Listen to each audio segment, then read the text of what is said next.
to get what we can next year will defect. They have been saying we are waiting for the last budget. Once we get our projects, we'll have to align with the people, because if we go in UDA, we shall not be elected. William Ruto said he is a consumer of raw intelligence. He monitors all these MPs. You can ask me, I was his deputy. He has a file on each one of them. All this money he was bribing them, he has recordings. Ask me, I was his deputy. There is another senator who went to collect some money from some businessmen from Nakuru. I've even seen the video. You know, he has all these recordings for all these bribes, for all these things the MPs have been doing. William Ruto is a smart man. He knew one day these guys can shortchange him and they can abandon him. So he knows that next year there will be mass exodus. So this multi-agency team he has formed is to collect evidence and create files on all leaders in Kenya. And he'll call them one by one.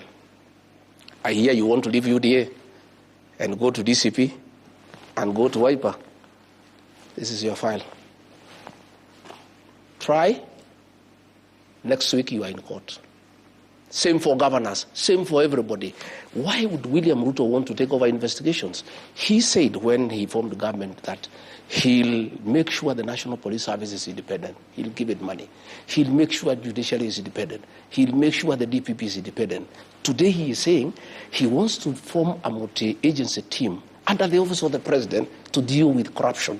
I can tell you, and I want to tell these members of parliament, you will have to stick with William Ruto to the end. You'll go home together, because the minute you try to move and abandon him, like it happened to Moi in the year 2002, he will have a file on all of you. So all those senators who took money during my impeachment, all those MPs who took money during my impeachment, all those MPs who took money for the finance bill, all those MPs who have been taking money from William Ruto and his cronies for various things in parliament, William Ruto has a file on each one of you, and none of you will be able to abandon him. For the money that you took, you have to stick with William Ruto up to the ballot. And you try, and you tell me, you have seen already, the EACC after William Ruto spoke. That is a script, you can see how good it is. The minute he spoke, the EACC said William Ruto has done that. That's done well. He says we are 4 governors now at the radar. And you see the governors at the radar, Kimani Wamatangi, because he doesn't agree with the Kimani Ichung'wah in Kiambu. So they are using that file to coerce him politically, you know. And what will happen now, this multi-agency team, it has been outlawed by the court, but he's still for it. They are going to create files to enable William Ruto to deal with people like ourselves who don't agree with him, and to hold all those leaders who are with him who may want to abandon him and go to another political party. All right. So you are saying that both houses of parliament are not independent? No, they are not independent. Okay. You saw, Yvonne, let me cut you short. You saw an MP speak in parliament. Said, Mr. President, you told us to pass the finance bill, we passed for you. You told us you want SHA, we were here until 10 p.m. You told us to do this, we were there. All those things, they don't do it on behalf of the people of Kenya. They do it for William Ruto, and he pays them for it. Of course, we must say there are few members of great integrity and who have a moral conscience who have refused to take money from William Ruto. And they are all his enemies. He is harassing them using KRA, he is harassing them using DCI, and I know using this multi-agency team. All those members who refuse to take money from him are going to be on his radar. All right. Kenya Kwanza stood out for its thirst to control the Houses of Parliament. Yes. And I want to speak to you now as the person who held the position of Deputy President at the time. Didn't you, as the executive, and by you I mean yourself at the time as Deputy President, President William Ruto, as the President, and the entire executive, did you not decide who should be Speaker of the National Assembly? Was that not part of the agreement? No, we didn't. It was in the shareholding agreement. Okay. Did you decide who should be Speaker of the Senate? Yes, it was in the shareholding agreement. Did you decide who should be Majority Leader for both houses? It was decided after the election. Did you also decide who should chair each of the committees? Yes, it was. In both houses? It was. Didn't you also cause members of the party and the alliance at that moment to attend meetings at State House, to give them instructions on your agenda, what to vote for, how to vote? Yes, we did. And so the grand total of this was what? Control of the legislature by the executive? It was So why? The intention. What was the intention? The intention was to push the government's legislative agenda. Okay, so this was a push that came from the executive. Yes. Are you then now surprised that members of National Assembly and the Senate are speaking the language of the executive when you yourself are a part of the executive making these decisions, where the member of the Speaker of the Senate, the Speaker of the National Assembly, all came from the party that you rode on to power? I think it was a very good. If you are saying today that we don't have independent houses of parliament, aren't you then responsible for that? Because this was your doing with President William Ruto. Yvonne, that's a very good observation. The intention was very noble. When we formed government, we had a manifesto, a great manifesto, bottom-up economic transformation agenda. Creating good business environment, lifting people from the bottom of the pyramid. We wanted a majority in parliament to help us push that agenda. Okay? Where I differed with William Ruto is when we abandoned our agenda, our manifesto. And he started pursuing personal agenda. The housing levy was not part of our agenda of forcing people to pay taxes to build houses. All right. I want us to come back and we will go step by step and talk about the affordable housing levy for just a moment. Yes. And you talk about seeking to have a majority in the House to push government's agenda. Yes. That's all well and good.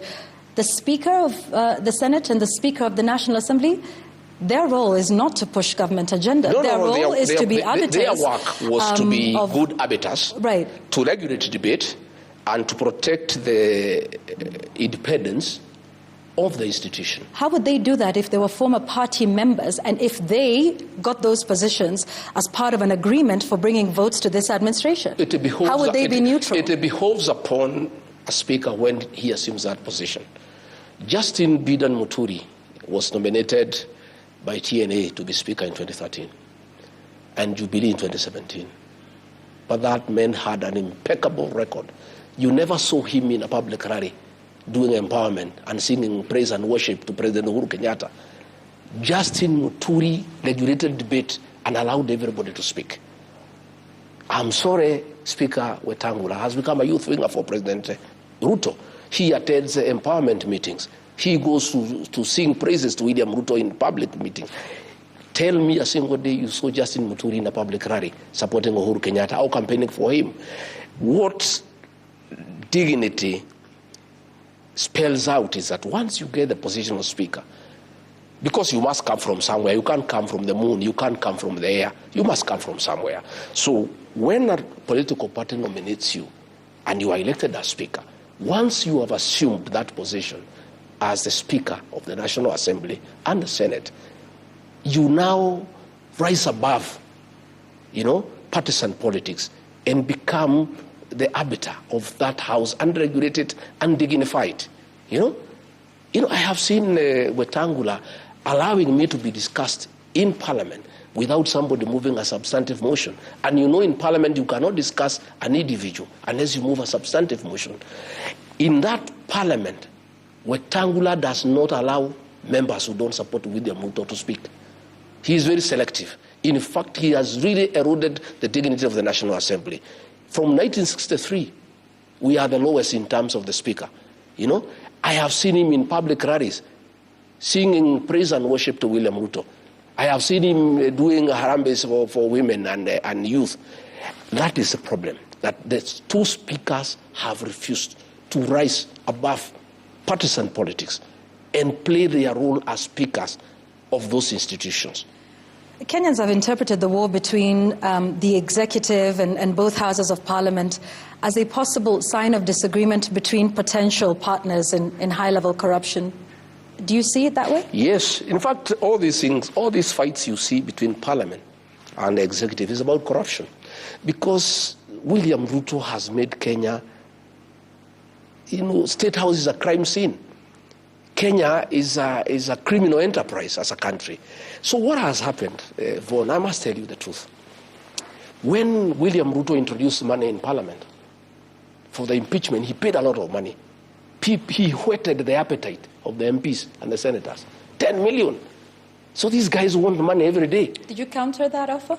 Yeah. Did you counter that offer during your impeachment? I did not. In fact, people came to me and said, Rigathi, we like you, we love you, but we are being offered this. Can you give a counter offer? I said, no, I don't have the money. And even if I had, I don't think I believe in this. Just go ahead and do what you must do. Others came. In fact, there is an MP from the coast, a friend of mine, a great friend of mine. He came and showed me the messages William Ruto had sent him, threatening him to jail him if he doesn't sign for me. And he came and said, I have children, my brother, I am crying as I do this, but I have been forced. These are the messages. Another MP from South Rift, a good friend of mine, came and showed me the messages of threats and intimidation from William Ruto.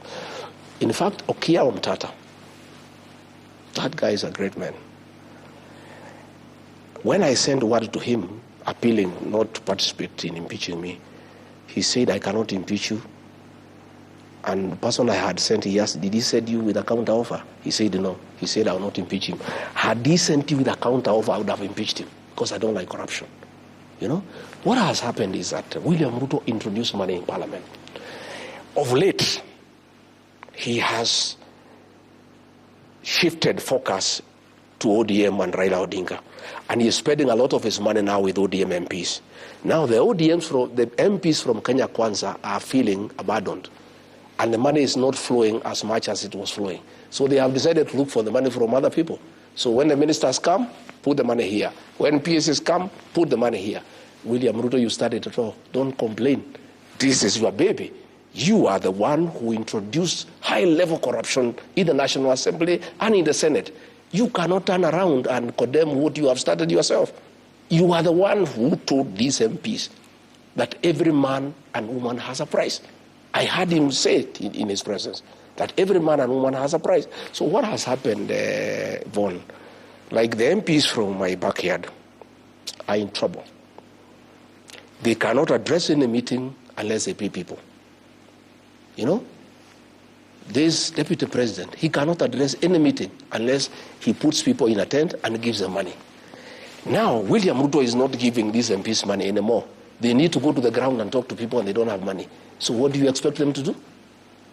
Anytime a PS is called for a committee, they say you must give us money. Anytime the minister is called, give us money. So the ministers and PSs have gone to cry to the president. We are unable to do any work now in Parliament because anytime we go, there's too much extortion. What do we do? That is why the president was creating hell, because the ministers are going to him to tell him we are unable to transact in Parliament because everybody is demanding money. But he is the one who started it. He is the one who introduced money as the method of transaction in the National Assembly and the Senate. Do you think high-level corruption is an issue in the country? It's a big issue. It's our biggest issue. In fact, when you took a break, people are sending me messages asking, what is this Yvonne is asking you? Ask her, we want to discuss about corruption. Because this is what is ailing our country. And I can tell you, Yvonne,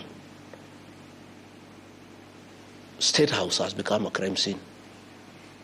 Last 2 weeks ago, 15,000 young people were there.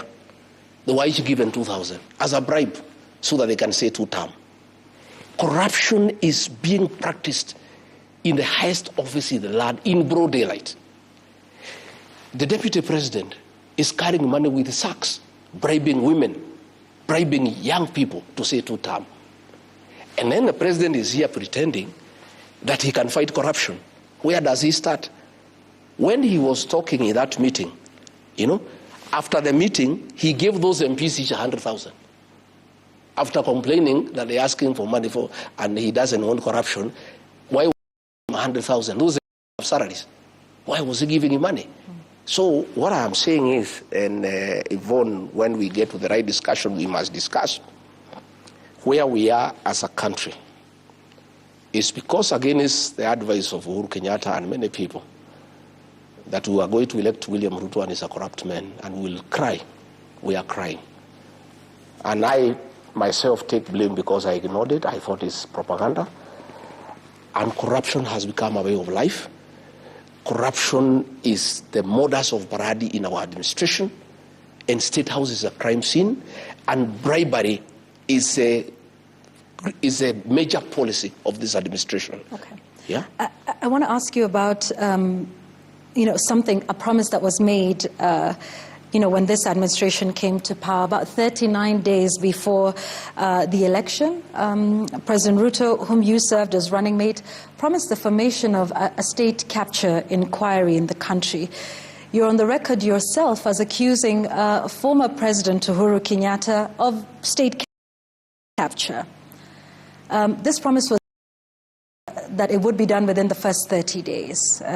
You were DP within those 30 days. Those 30 days lapsed, and to date, we still don't have a state capture inquiry. It will not happen. What changed yours and the president's mind on this? Once we reached State House, William Ruto was no longer the same man we knew. The man changed. The man changed. And I can tell you for a fact, he changed. Before we were elected, he was in his home every week. Every week he was here taking tea up to midnight. Since he became president, he has never come back here. Even when we did not have issues for a year, we were quite free and friendly. He never came back here. He was too busy taking over and capturing the state. And when we get to the real business, I'll tell you how William Ruto has captured the state. So he could not agree to have a commission for state capture because he intended to do it himself. And he has perfected it and actually overdone it to a point that the country is almost crumbling, to a point where now children cannot go to school because there is no money for capitation, to a point where people now are paying money to ghost hospitals, to a point where public money is being stolen and given to the deputy president to go and bribe people in broad daylight without being ashamed. You know what is shocking me, Yvonne, is impunity. A president here is talking about corruption. His deputy every day is spending 10 million every day. Money that of course he has not earned, money that cannot come from his salary or his businesses, and everybody knows this is stolen money. And they are doing it with brazen impunity without caring what the people of Kenya are saying. So corruption has become a way of life. So I'm saying, William Ruto, please respect the people of Kenya. Don't talk about corruption again, because that is an insult. Because you are the one who is leading from the front. And you are the one who is setting the example to everybody. You are the one who has inducted members of parliament and senate into corruption. How can you then go ahead and condemn them that they are corrupt? And you say the president is usurping the powers and the authority of bodies like the EACC and the DPP? You saw the chairman of the EACC respond after the president spoke. That tells you, if the chairman of EACC says the president has done well to allow us, it means then they are not independent. And if they allow, as they will, allow William Ruto to take over EACC and to take over the DPP office, what will happen is that we are going to see a lot of trumped-up charges against people who oppose William Ruto. Again, there is going to be a lot of blackmail to leaders to make political decisions. Okay. I want to put it to you that perhaps this is something you're saying now that you are outside of government, and that perhaps part of the proof of EACC and the DPP doing the will of the executive was in fact proven in your case. Mr. Gachagua, shortly after the Kenya Kwanza came into office, the charges against you were dropped. The charges against then Cabinet Secretary in October 2022, Aisha Jumwa, there was a corruption case where she was accused, allegedly, of embezzling about 19 million shillings. There was charges against then Cabinet Secretary Mithika Linturi of attempted rape. All of those were dropped right after the election, right after you took office, right after assumption of office of these individuals. And so some would say that this is indeed proof of exactly what you're saying, that the EACC I don't know about the cases of other people. And the DPP were done in your favor. And so you are, in fact, a beneficiary of the executive usurping the authorities of these independent constitutional bodies. Not true. So are you saying this now because you are out of government and not a beneficiary? In my case, not true, because what happened is that the fourth administration was doing what William Ruto is doing. Okay? It was using the criminal justice system to punish those who are opposed to it. The fourth administration was unhappy that I was supporting William Ruto. Yeah? And therefore they brought charges against me and there was no evidence. So once we came into office, the DPP got to the DCI to swear an affidavit. It's on record in court and said we had nothing against this man. We were told to prosecute him. We had no evidence. Even if that matter proceeded, it would still have been dismissed by the courts. Okay? What pains me, Yvonne, and I feel very sad, is at that time when we were being persecuted by the fourth administration, William Ruto saw that in his administration, never again will he allow the use of the criminal justice system to punish those opposed to him. Yeah? He gave that undertaking that he will never allow. And politics will be done the conventional way, through persuasion and consensus and concurrence. The minute he became president, I don't know what happens to that state house. Somebody is elected, he's a good man. When he reaches there, sometimes I even get very worried of being elected president. Somebody who was a reasonable person, somebody who was saying great things, somebody who was sensible, somebody who was for the rule of law, he becomes president and becomes a monster.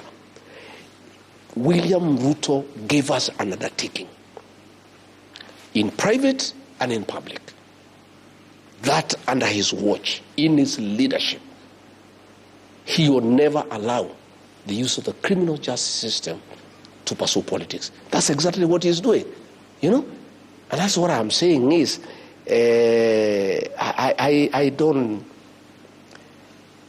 believe he is the same person. Sometimes I think he's a double. Because this man used to sit with me here with Pastor Dorcas and we pray together. And the things he said he cannot do.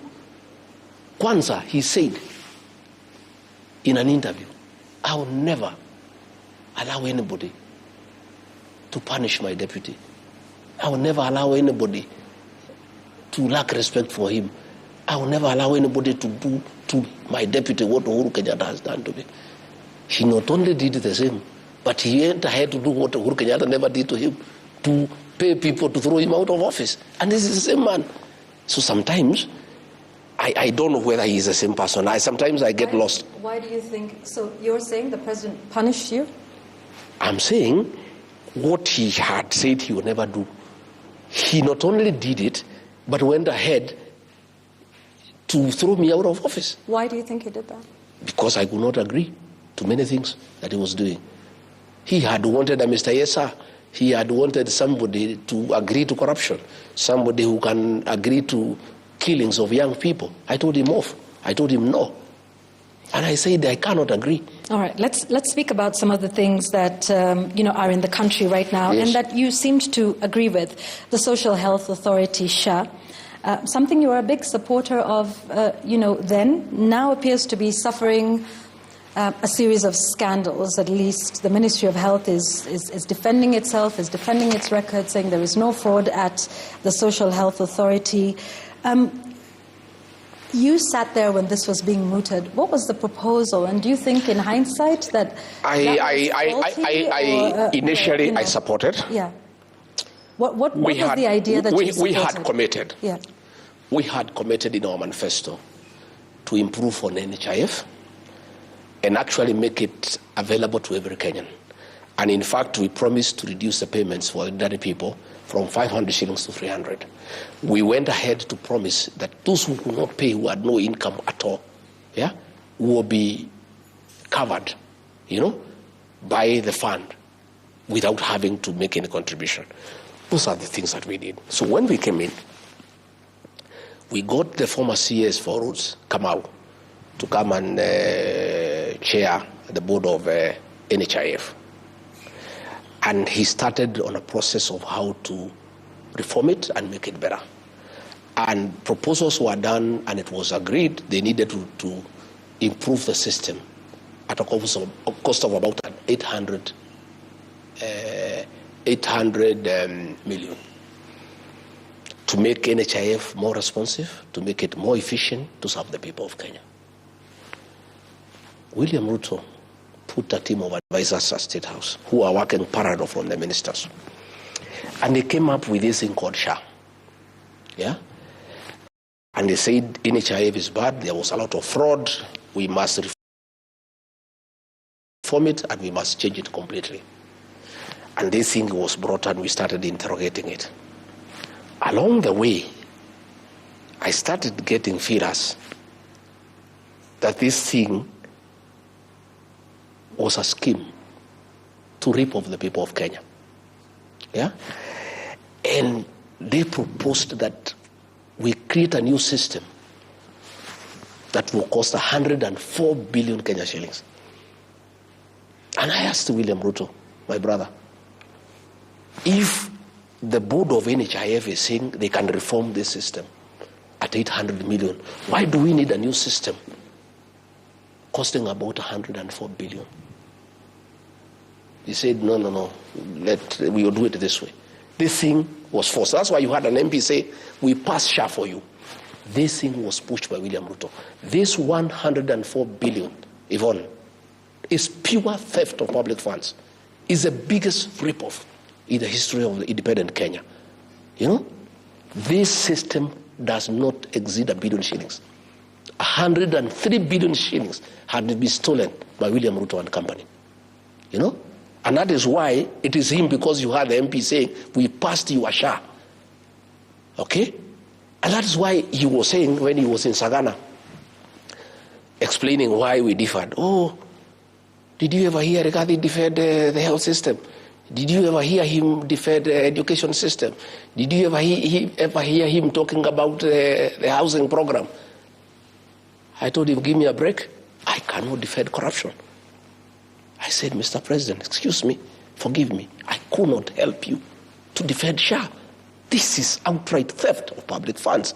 Now, after stealing 104 billion shillings from Duale and company now, the little money people have been deducted from their salaries, the little money that people are paying for SHA, this money they are sending to non-existent hospitals and stealing it. And this is the money that is doing empowerment programs by Mr. Soprano. This is the money that William Ruto is using to bribe people in State House. Where do you think this money is coming from? I heard him asking the governor of Mandera, not governor of Mandera. He was saying there is a governor who has paid 150 million. Where did he get it from? I want to pose you the question, Mr. William Ruto. This money you are bribing people. This one you have given Soprano to bribe people. Where are you getting it from? This is money for SHA. Now Aden Duale is telling us, and abusing journalists, Yvonne, that we have shut down the hospitals. How do you shut down hospitals that do not exist? Please, these people, the impunity, the kind of contempt they have for the people of Kenya. A minister telling the people of Kenya they have discovered that money is being paid to non-existent hospitals, ghost hospitals. And his reply is that, no, we have shut down those hospitals. Where is the money? What measures has he announced today? If these hospitals were non-existent, if these hospitals were not compliant, and they have been shut because they are not compliant, has he announced how we shall recover this money? I would have expected William Ruto, the new champion of fighting corruption in Kenya, to talk about this. Instead, he's only talking about 10 million, and he's complaining it has not reached the MPs who are his friends. That is his only concern, that 10 billion was bribed, it did not reach MPs. William Ruto, why are you not speaking about this 10 billion? By today, in a country of the rule of law, Duale should be at home. You know? What and for? We are saying, what for? He should have been sacked. This is a scandal of unknown magnitude. You have seen today the website for SHA, where the records were, showing who has been paid, has been stepped down, so that you people do not interrogate these hospitals. Because what would have happened, you people are very imaginative. With the list they are showing who has been paid, you would have sent your correspondents all over the country to see whether the hospitals exist. And because they don't exist, that is why they have removed those details from the website, so that Kenyans do not interrogate, they do not audit the theft of public funds. And then there is also the affordable housing, again, something else that you touted. In fact, you were on record as telling everybody that this is something that you should pay up. What changed along the way? Initially, when I supported this program. Yes. William Ruto is very convincing. He's a very convincing guy. And he's very deceptive. Extremely deceptive. He had convinced all of us that this housing program, affordable, was a good thing for Kenya. That it will create employment for our young people. That this program, we need slum upgrading, we need to dignify our people, blah, blah, blah. It sounded very nice. Only to realize later, it's nonsense. At what point did you make this realization? After one year. It's when I started seeing what's going on. To start with, when he forced people now to have the housing levy. Because the question people were asking me, and I asked him. What was the idea for you in your mind with this? Initially, we thought it's a genuine thing. Only to realize that it's about business. That William Ruto has seen a business opportunity to sell cement, to sell steel, and to sell iron sheets. Again, to partner with developers to make money. And for that program to succeed, it needed a source of money. So he had to create a housing levy so that the money is flowing. And this money has been put in Sidan Bank, a bank that he bought immediately we came into office. Okay? Sidan Bank is level 3, is tier 3. According to the central bank regulations, all money belonging to parastatals and governments must be put in tier 1. Tier 1 is Cooperative Bank, Equity, Barclays, those big banks. But he told central bank to allow Sidan to receive money from SHA and also money from housing. So that bank has grown, from a profit of 300 million in 1 year to 1.2 billion. So I want to understand this. You're saying, so at what point did you realize SHA, according to you, wasn't the idea that you needed the first 1 year. Housing in the first 1 year. The first 1 year of our administration is where it started becoming very clear to me that this William Ruto was not a genuine man. He had conned us, he was deceptive, and he's a businessman, and he's not interested in the country. And yet, Mr. Gachagua, you stayed and then got impeached, and it is only after your impeachment that you started to speak out about all of these things, about organizing meetings. I spoke before. So my question to you is, you say you are not a yes man, and that's why the president doesn't like you. Yes. You say you realized that, SHA and affordable housing had issues with all of these. Were you ever going to say some of these things before you were impeached? Yes. Would you have continued to serve in the administration of President William Ruto? I asked you about some of these things a little earlier. You said, well, what could I do? He was president. You could have resigned, Mr. Gachagua, if you have such great issues. I couldn't have resigned. Why not? The framers of the 2010 Constitution are very wise. Why did they want a president and a deputy elected? So that they can check each other. That's what I was doing. I was checking from inside until a point he couldn't stand it. And he decided to get rid of me. What happened? Mr. Gachagua, you were not very successful with checking him. No, I was. Let me tell you. Let me now. Well, tell us. That's why I went to cabinet and opposed the finance bill of 2024. I did. 2023? 2024. Okay. I said no. And it was put on record. And he was mad with me. And I went in public meetings asking the MPs to listen to the ground. It was a way of checking. Because when you are deputy president and there's a finance bill, and when people ask me, what do you think about this finance bill? I say, listen to the ground. The people did not want it. I told the MPs, listen to the ground. And the president was mad with me. Finally, when it came to cabinet, I went and opposed the demolitions and evictions of Nairobi River. If you remember, it was one of the charges in the Senate against me. I opposed when I was deputy president. I did not oppose when I left office, Yvonne. I opposed when I was in office. And it was a charge of insubordinating the president because of saying no. Our manifesto was clear that we shall never carry out demolitions and evictions until we have settled the people. Okay. When the Gen Z protests came, Yvonne, I want to put it on record so that we are speaking from the same page. I opposed abductions and killings. And when the president insisted, and our kids were shot and killed on June 25th, 2024, on the 26th of June, as deputy president, I called a press conference in Mombasa and castigated President William Ruto and the Director of National Intelligence Service for abductions and extrajudicial killings. I am not doing it because I'm outside, Yvonne. I was doing it from inside. And that is why the president now could not stand it anymore. In fact, it's after my press conference on June 26th is when he made a decision he must get rid of me. And it took him about 4 months. He started putting things into motion. And I told the president, I think it was on June 22nd, when I saw the operation order, what had been planned, the killings, the abductions, I went and I said, Mr. President, I am a parent, you are a parent. I have 2 young boys, you have young children. How can we kill these people simply because they are saying the finance bill is not acceptable? Why can't we listen to them? He said, my friend, you are in government, you do what we are saying. So the subsequent meeting for National Security Council, I was not invited because I would have opposed the operation.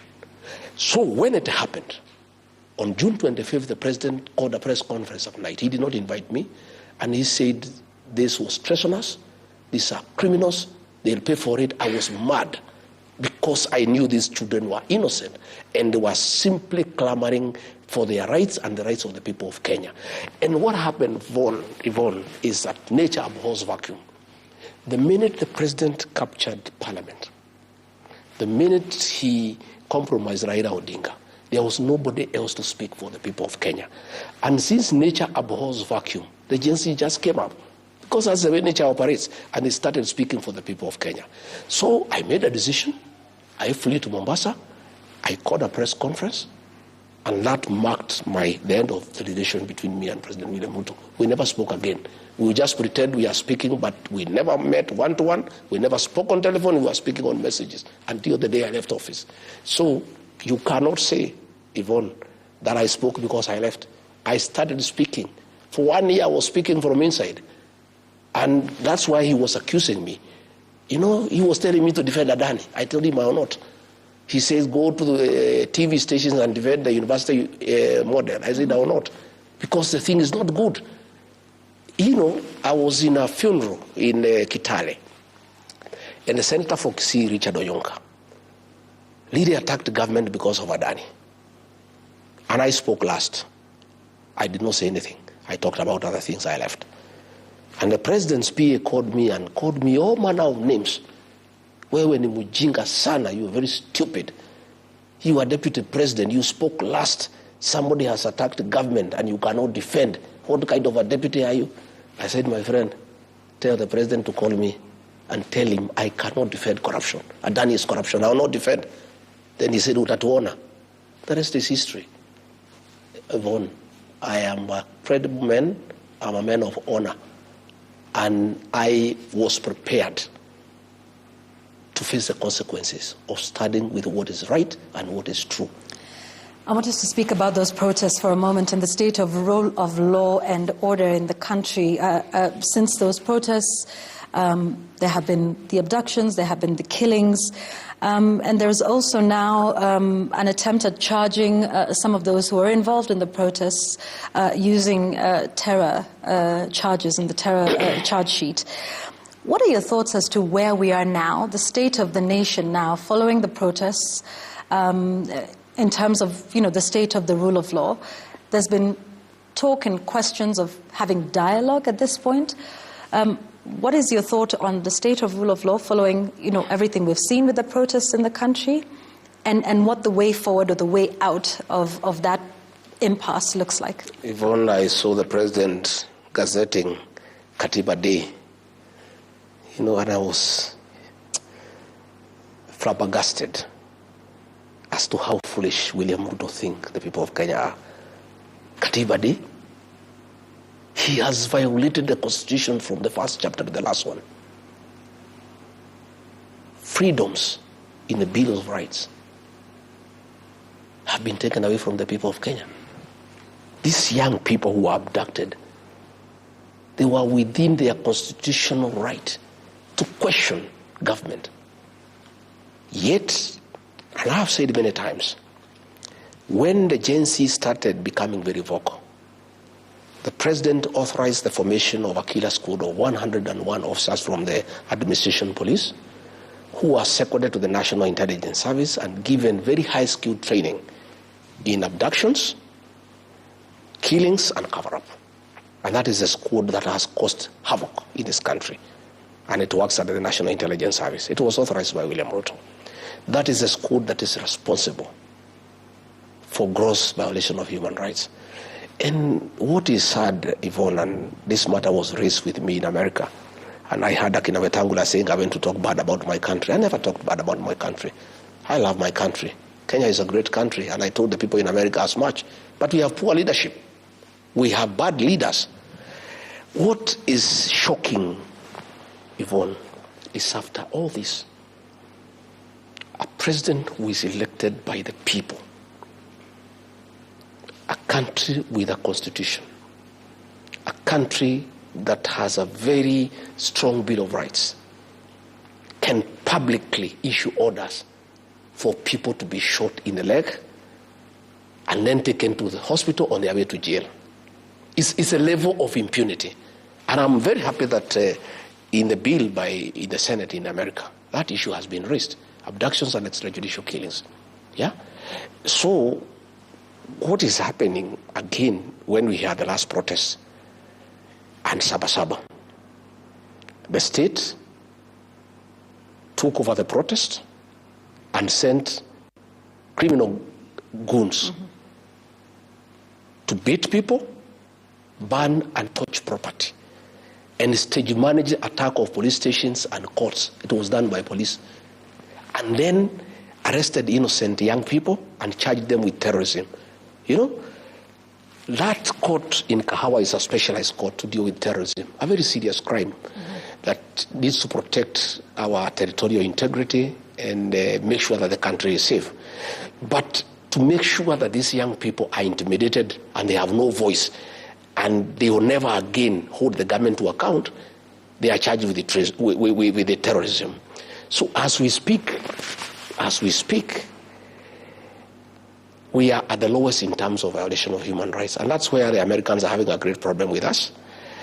And we have never reached where we are. And the situation is coming from bad to us.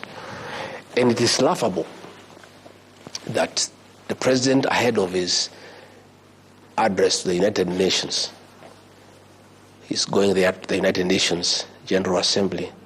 He is trying to appease the international community because there is a lot of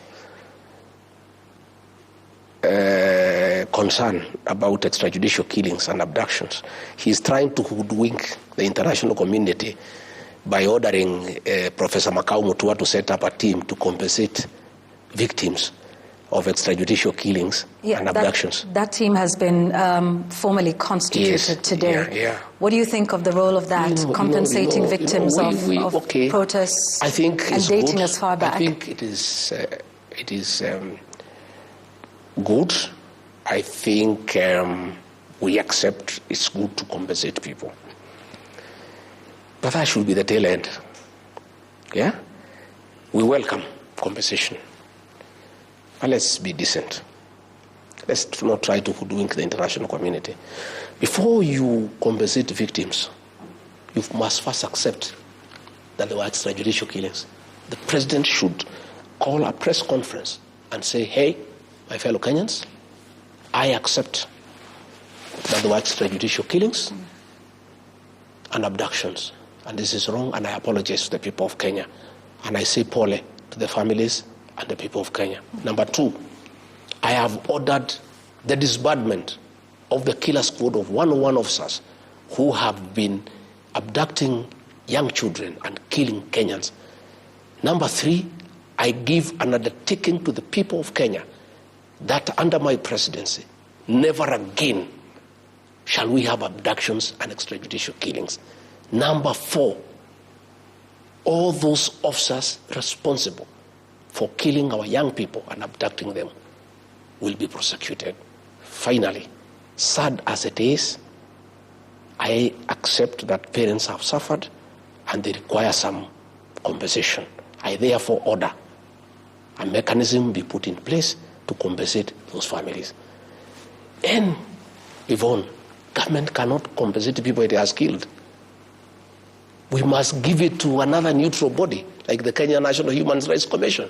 Because what is happening is we have a petition before the ICC.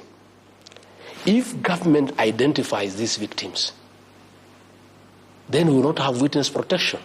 These victims will not be able to give evidence against William Ruto and the government. So this is a scheme to get to know who are the possible and potential witnesses for cases of crimes against humanity that we are taking to The Hague. So we are saying, if William Ruto is genuine, he must do what I've told you. He must first call a press conference and own up to the killings and the abductions. All right, before 2, Yvonne, he must disband that killer squad that has been doing it. Okay. And then he must de-gazette that team, pass this responsibility and the funds to the Kenya National Human Rights Commission, which is neutral. Because how do you get people who killed your child are the same people who are coming to compensate you? Even in terms of the way you relate. You know, the same person who shot your child is the one saying, oh, Mama, I'm sorry we killed your son. Yeah? Here is 100,000 to compensate you. How does it work? Let us have an independent body, the Kenya National Human Rights Commission, to be able to do it.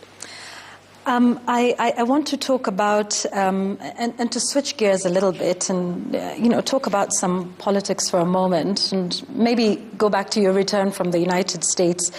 You've been having the, what you call united opposition. Mm-hmm. We didn't see your colleagues at the airport to welcome you back. They were not supposed to come. Okay. This was, I was just coming home. Mm-hmm. And I think when Kipchumba Murkomen threatened to arrest me, my supporters decided to come to the airport to make sure that I'm safe. It was a family affair. Of course, the government organized to attack me, and those were policemen in civilian, accompanied with goons. They actually wanted to kill me at Pipeline. They took a big boulder and dropped it on my car. I escaped death by a whisker. And I think they wanted to kill me. And what Murkomen should know, that if he had killed me, there will be no country. There will be a civil war. And I don't know whether they know what they are playing around with. This country, where it has reached, people should not have such jokes. Those are jokes that are not good. We have a country. We have a country, Yvonne. And myself, what I did, we were supposed to go through Jogoo Road all the way and greet people in Kamukunji. Yes. Me, I'm a very responsible leader. When I assessed the situation and I realized that a lot of force had been mobilized, policemen in civilians with guns, accompanied by goons with knives and pangas and rocks, and a civilian aircraft with policemen was hovering in the air and coordinating with the civilian officers on the ground, giving them our movement. Like I wanted to pass through express highway. The police blocked me so that I go to where the trap had been set. When I analyzed the situation, I said, let's cancel going to Jogoo, because I don't want people to die in my name. I don't want women to be hurt. Even journalists, your colleagues, ask them, you were with them there, they were beaten, their cameras were taken, the money was taken from them. They were threatened with the knives. A lot of violence was meted against us, And it is a threat, by the way. Even I heard the minister say, no, we were not aware of their movement. Yet he was saying 2 days before, we have credible intelligence, there will be violence. Of course, he had credible intelligence, there will be violence, because they are the ones who are organizing the violence. He was predicting the same violence that he is organizing. So what I'm saying is, when I was away, they were trying to say when Rigathi is out of the country is peaceful. But my team went to Murang'a. They were attacked by police with guns and goons. Again, they went to Gilgil. They were attacked by police and gangs. They went to Subukia. The violence that we have seen against DCP and myself is being carried out by the state. And I must say today, because it's important, I cannot report William Ruto to the police because they are under him. I cannot report the police to themselves. I cannot report Murkomen to the DCI because he is under him. So in the situation that I face with my members, I can only report them to the people of Kenya.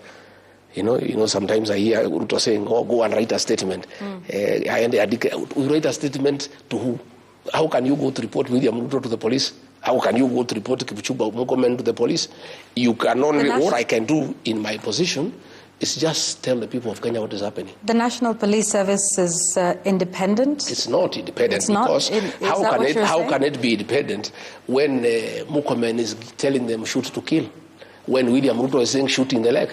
They are just pretending that they are independent. They are not. That guy called Douglas Kaja, he is from my home. And I told him the other day, you are a potential customer of ICC.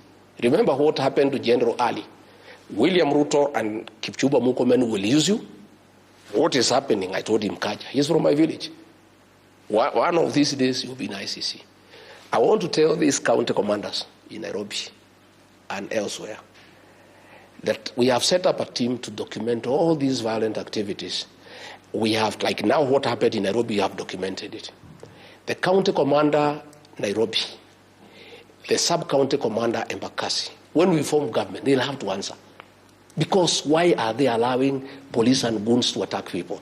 The county commander, Murang'a, the sub-county commander, Kegumo, the sub-county commander, Gilgil, Subukia, we are documenting all these excesses. When this administration goes, and it will go, I want to assure you, there's a new administration. You will be held to account.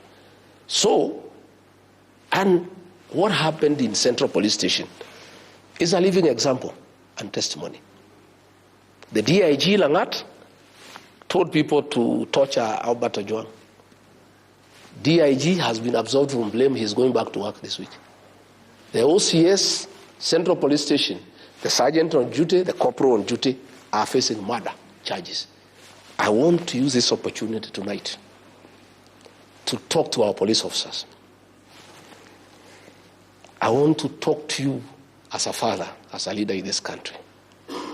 Please stop being misused by William Ruto and Murkomen to do a lot of things because you'll answer. I want to ask our policemen to always be guided by 4 documents in the pursuit, in the course of their duty. The Constitution of Kenya 2010, the Penal Code Chapter 6.3, the Criminal Procedure Code Cap 7.5, and the Evidence Act Cap 8.0. With those 4 documents, you can hold your ground. And even if your senior tells you to do something that is not covered by those 4 documents, you can stand your ground. Okay. But I want to say, if the government has decided to stop the one-term movement, they want to assassinate Rigathi Gachagua by using police in civilians and then blame it on goons, because I can see the pattern. What they have done, Yvonne, if you allow me, I have been attacked now 7 times. In November 2024, I was attacked by goons covered by police in Limuru. Up to today, nobody has ever been arrested. On 28th December, I was attacked by a police officer in Shamata. Nobody has ever been arrested. On 6th April, I was attacked by goons and police in the Mweki, inside a PCA church. Nobody has ever been arrested. You know? Another day, I was attacked somewhere else. Now, I was attacked at the airport. What I can see, I was analyzing here with security experts yesterday, is that the government want to set up a trend where that Rigathi Gachagua is always attacked by goons, so that one day, police in civilian can shoot him dead, and then say it's the goons, and then order an investigation to arrest the goons when he is dead. What I want to tell them is, and I want to be very cautious, I want to say, it's important I say, because I have seen the trend of what is happening. I want to tell William Ruto and Kipchumba Murkomen, please, don't ban this country. This is our country, we have no other. Okay. Let us be careful. Don't do stupid things. Okay. Yeah? Thinking that you are stopping the one-term movement, yeah? And create civil war in this country. Please don't. We will also talk about that one-term movement in a moment. But, you know, there was something you said a little earlier, that when we form government, you were giving a message to the police. Let's talk about that now. In the United Kenya opposition, some of your supporters have been saying that of all the aspirants, you are best placed to run for president. Mr. Gachagua, can you confirm to us tonight if this is something that you are doing? Are you interested in running for president of the Republic of Kenya? What a question, Yvonne. Am I interested? Why not?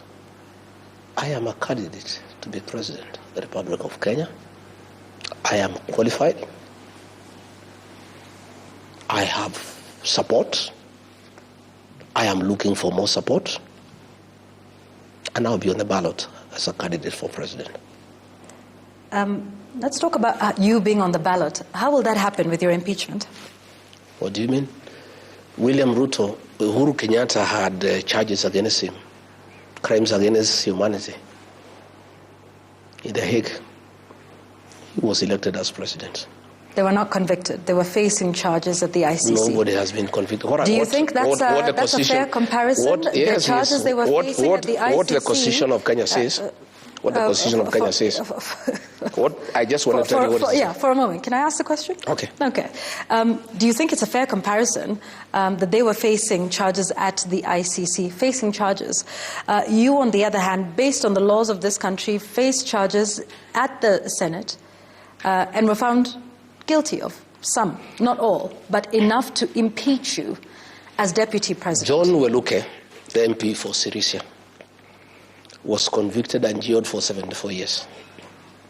Okay, before the elections. Okay, he filed an appeal before the High Court. When the elections came, the law is very clear that the Constitution guarantees your right to file for elective office, even if you have been convicted, if you have not exhausted the remedies available in law. Okay? Rigathi Gachagua has a matter before the High Court. It has not even been heard. It needs to go to the High Court, Court of Appeal, the Supreme Court, until the Supreme Court says Rigathi Gachagua was impeached properly. And if that happens, if the Supreme Court, I'm saying if the Supreme, and that's what I'm saying. If it says yes, if you go all the way, that's what I'm saying. And the Supreme Court says upholds your impeachment. If it does, yes. If the Supreme Court opposes my impeachment, then I cannot run. Okay. It has not. The High Court has not. The Court of Appeal has not. Until that has happened, Rigathi Gachagua remains free to file for office. And I don't want to discuss matters before court, but even the judges will take judicial notice of what is going on and how this guy called Rigathi was impeached. You know, the things are there. I don't want. That's what I'm saying. Because I don't want us to. But you see, you are the one. You are the one who brought things that were before the Senate. Yeah. Those speeches were before the Senate. No. I was tried on the same issue, so you are trying me the second time. No. Those speeches were not as a result of the Senate. They were as a result of what you had said before. They were there. They were at the Senate. You were trying me a second time. Was I trying you a second time? Because you were asking me to make comments on matters I've already made comments before. No, we're holding you to account for statements that you make, Mr. Rigathi. Before I exhaust all the remedies available to me by law, and you know the law is very good. It gives somebody enough remedies so that you get fairness. Fairness, okay. Let me tell you what they say in law. They say it is okay for a guilty person to be freed, but it's unacceptable for an innocent man to be jailed. And we shall wait to see what the court say about that. That's why there are 4 mechanisms. Okay, I want us to leave it at that. Yes. And we wait to see what happens in the court of law and how far you take the process. But I want to hear your views on your other colleagues in the United Opposition who've also expressed interest in the top seat. What are your thoughts on Kalonzo Musyoka, the party leader of Wiper Democratic? He is a good man. He's a good leader. And he has the capacity to lead this country. Yeah. If I'm not chosen to be the flag bearer for whatever reason, I would have no issue, absolutely none, in supporting him to be president. What of Ms. Martha Karua? Same. Kalonzo Musyoka, Martha Karua, Fred Matiang'i, Eugene Wamalwa are all competent and capable leaders who can give good leadership to this country. And when we agree, because we have agreed that along the way, all the contenders will have to sit down and agree on one to be our flag bearer. I pray and hope that I'll be one, because I think I have the drive and the strategies and the numbers. And knowing William Ruto, because I know him well, I think I'm the guy who is best suited to take this guy home. Is unity possible? So in case, Is unity possible? It's not. Or will we see everyone pulling in their own direction? It's a must. We have no choice. The people of Kenya have told us, in no uncertain time, they don't care who. They want one candidate to face William Ruto. We have a responsibility to restore this country. We have a responsibility to bring an end to extrajudicial killings and abductions. We have a responsibility to bring an end to corruption and misappropriation of public funds. And that can only happen when William Ruto is one term. And for that to happen, we need to produce one candidate to face him. Kenyans will not forgive any one of us, any one of us who plays around with that unity. And I can tell you, all of us have committed, and I will be persuading my colleagues that we publicly sign a pact with the people of Kenya, committing that all of us, each one of us will support whoever is picked, and none of us will go astray. So that whoever goes astray, will be a traitor to the Kenyan cause. So there will be unity, there will be one candidate, and I believe and I trust that candidate is the man seated opposite you tonight. Let's talk about that election that would, the general election in 2027. We now have a fully constituted Independent Electoral Boundaries Commission. What are your thoughts around the commission? Are you confident that they have the capability and the capacity to run a free and fair process?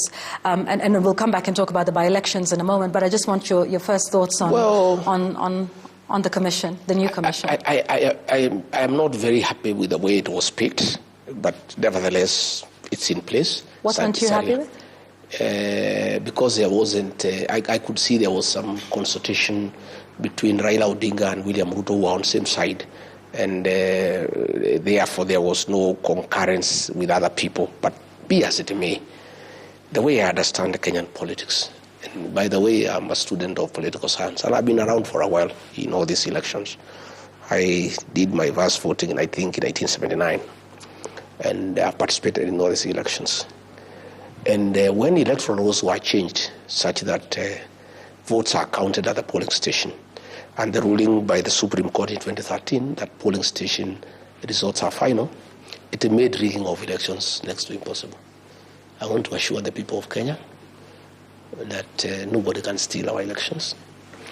And all we ask the IBC commissioners is to fast track and hasten voter registration and do good preparation for the general election and make sure that they make all the materials available and they put all the logistics that are required into place. And that is their role.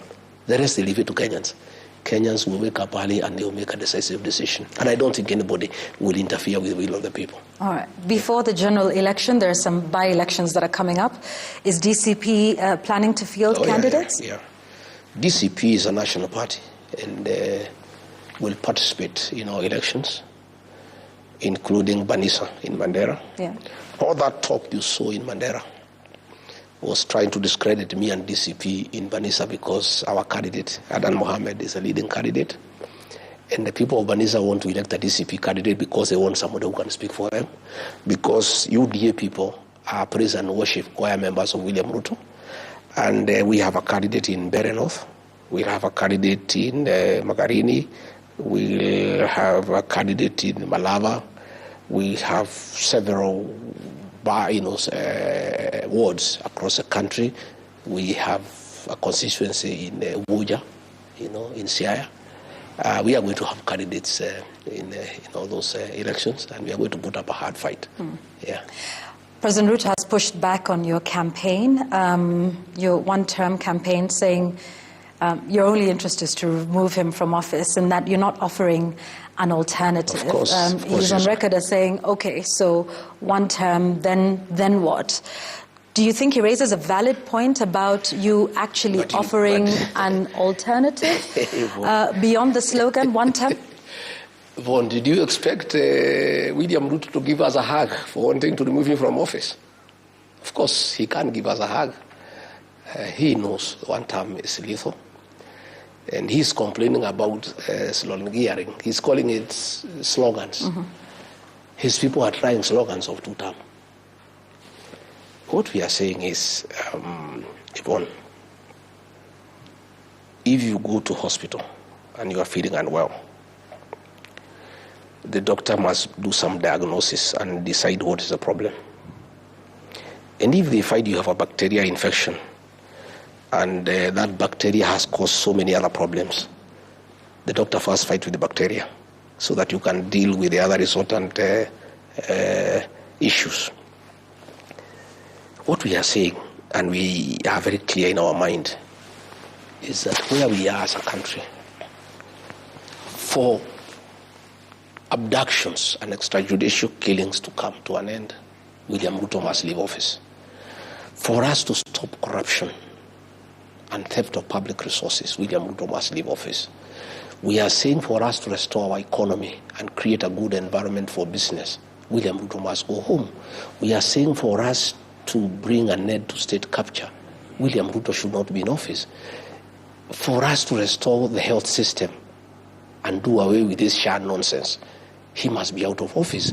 We are saying for us to restore our education system, bring back free primary education, make sure there is capitation, William Ruto must leave office. That is where the one-term thing comes from. That before we can even make the changes that we desire, the first thing is for him to exit. And that is why he's complaining and asking us for an alternative. We have very many alternatives. We have a very good program for healthcare, that we need to reform the NHIF the way it was and make sure that people have health care. We have a very good program to encourage agriculture, including in northern Kenya, in terms of irrigation. Yeah, we've got a very, very good program on how to create a conducive business environment for people to trade. We have got very good ideas on how to deal with the public debt. We have all those very good ideas, and they'll be coming up in our manifesto. But we are saying for all those things to happen, yeah, Ruto must leave the scene, and it is not our business to make him happy. By the way, we are not in the business of making him comfortable. We shouldn't do what he wants. Why does he want to set the agenda for us? And he is asking us to give us our plan. We are not going to give him. Yeah, and by the way, we had a good plan. We just need to improve it. If the plan we had, the one he had given us, was implemented, we will be in a good place. There are very many good plans, but they require implementation. But it's not for him to set agenda for us. It's not him to tell us what is our plan. It is not him to tell us what is our agenda.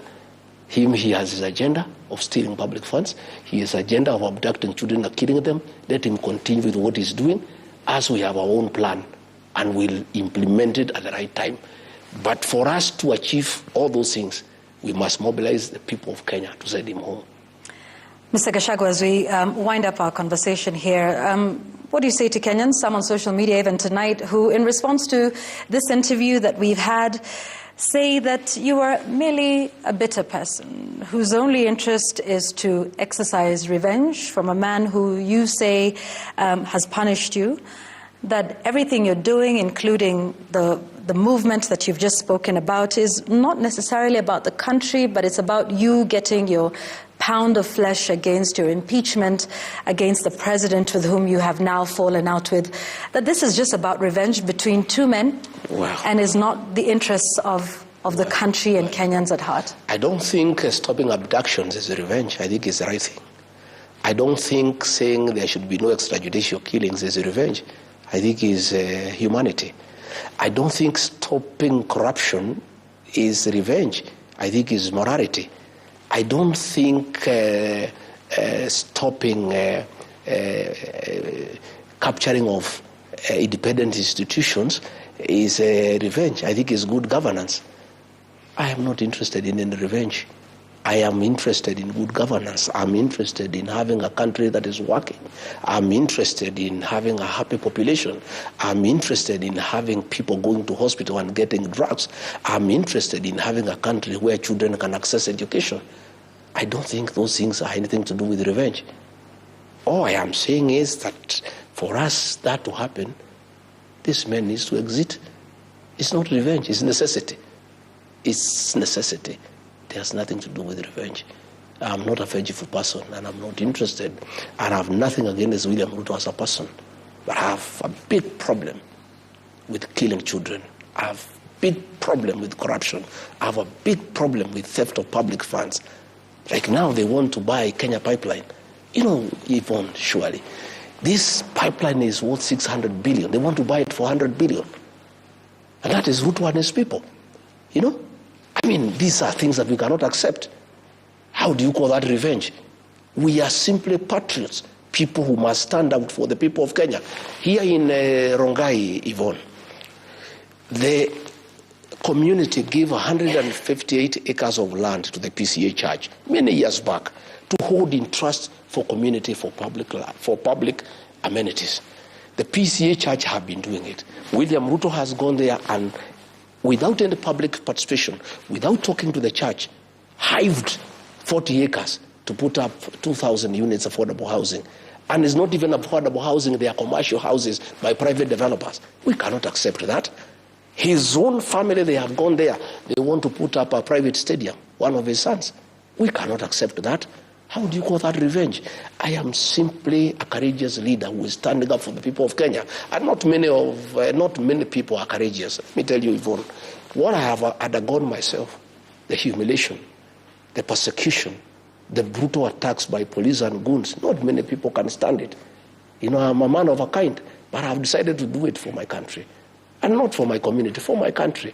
Because somebody must do it. Somebody must stand out and say, no, this is not acceptable. You know, and since now Raila was compromised, Parliament has been captured, Senate has been captured, some character somewhere must stand up and say, no, we must stand up for the people of Kenya. That is what I'm doing. A closing statement from you, Mr. Gachagua? Yeah. Your closing thoughts?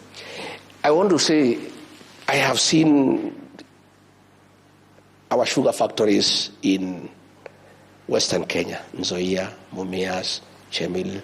They have all been leased. People have been rendered redundancy, and the sugar industry has collapsed. Bomas of Kenya has been leased to some Asians, you know, and Bomas of Kenya is a cultural heritage. Now we are giving to Asians to run our own culture. You know, everything is being leased. And when you ask William Ruto, he is saying, because of mismanagement, we must lease everything to people who can manage them properly for a profit. What I want to ask my brother William Ruto, if the solution to mismanagement is leasing, since you have mismanaged Kenya, please advertise for the leasing of Kenya for the next 2 years. We get some people to lease Kenya because you are saying that is a solution. And finally, let me say this, Yvonne, I want to thank you and the media for what you are doing for Kenya, and you must continue. I want to acknowledge our TikTokers. They have become a powerful tool of communication in this country. I saw the other day Kipchumba Murkomen threatening our TikTokers that they should not push what I say.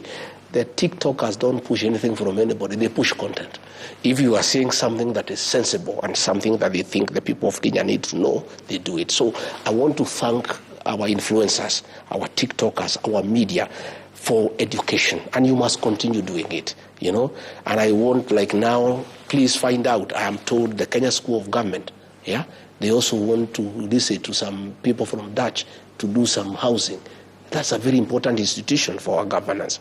So all these things, the media must stay on top of things. You must be patriotic and you must go out of your way to call out this government, because with the kind of impunity, unless the media brings out these things, both the normal media, the mainstream media, and the social media and the influencers, and working together with leaders like ourselves, I think we'll liberate our country, because we have a duty to preserve our country, because we have no other country than this one. Thank you very much, Mr. Rigathi Gachagua, for speaking with us on The Explainer tonight, for your time and your insights. We thank you. Let's take a short break here on The Explainer. We're back with the day's sports news.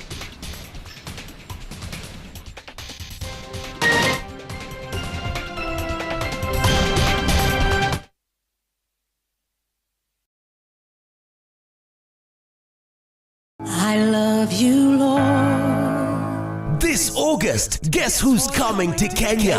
Kenya, CCY.